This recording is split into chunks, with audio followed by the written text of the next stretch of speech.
சிம்ம ராசிக்கான அந்த சனி பயிற்சி இந்த வருடம் எப்படி அமைய போகுது சார்?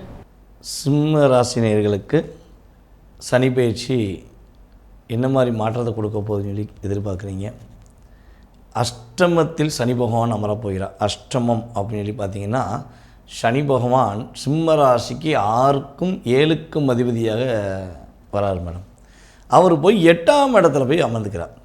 அப்போ 8ல் அமர்ந்தார்னா சிம்ம ராசிக்காரங்களுக்கு பயமும் பதட்டமும் இருக்கும்.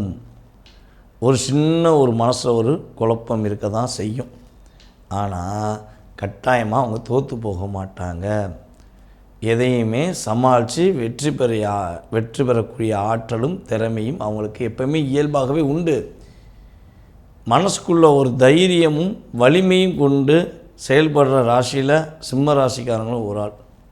ஸோ அப்படிப்பட்ட சிம்ம ராசிக்காரங்க 8ஆம் இடத்துல சனிபாவம் உட்காந்துட்டா பயந்து ஓடிடுவாங்களா? அவங்க எதிர்த்து நின்று ஜெயிச்சு காட்டுவாங்க. அதான் உண்மையான விஷயம். ஸோ அப்படிப்பட்ட செயல்பாடுகளில் அவங்களுக்கு என்னென்ன அந்த சனி பகவான் நன்மைகளை கொடுக்க போகிறார் அப்படின்னு சொல்லி பார்ப்போம். மனைவியின் மூலமாக அவங்களுக்கு வருமானங்கள் அதிகரிக்க வாய்ப்புண்டு. ஒன்று, இவங்க மனைவி புது பிஸ்னஸ் தொடங்குவாங்க. சிம்மராசிக்காரங்களுடைய மனைவி புது பிஸ்னஸ் தொடங்கலாம். அல்லது இவர் என்ன பண்ணுவார்னா, மனைவி வீட்டிலேருந்து ஏதாச்சும் பணம் கொண்டு வந்தால் வாங்கிக்கிடுவார். ஏன்னா அவங்களுக்கு மனைவியின் மூலமாக வருமானங்கள் உண்டு. வேலை சம்மந்தப்பட்ட விஷயங்களில் அவங்க எந்த வேலை பார்க்குறாங்களோ அந்த வேலையில் கவனம் செலுத்தினா போதும்.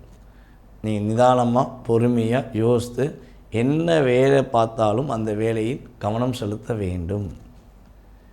அதே போல் சிம்ம ராசிக்காரங்க தன்னம்பிக்கையும் தைரியத்தையும் மனசுக்குள்ளே வச்சுட்டு எந்த வேலை செஞ்சாலும் அவர்களுக்கு அதில் அதிகமான லாபங்களே இருக்கும் தவிர கஷ்டம் கிடையாது.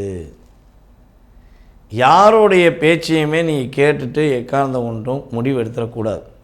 ஒரு விஷயம் உங்களுக்கு யாராவது சொல்கிறாங்கன்னா அதில் உள்ள ப்ளஸ்ஸையும் பார்க்கணும், அதில் உள்ள மைனஸையும் பார்க்கணும்.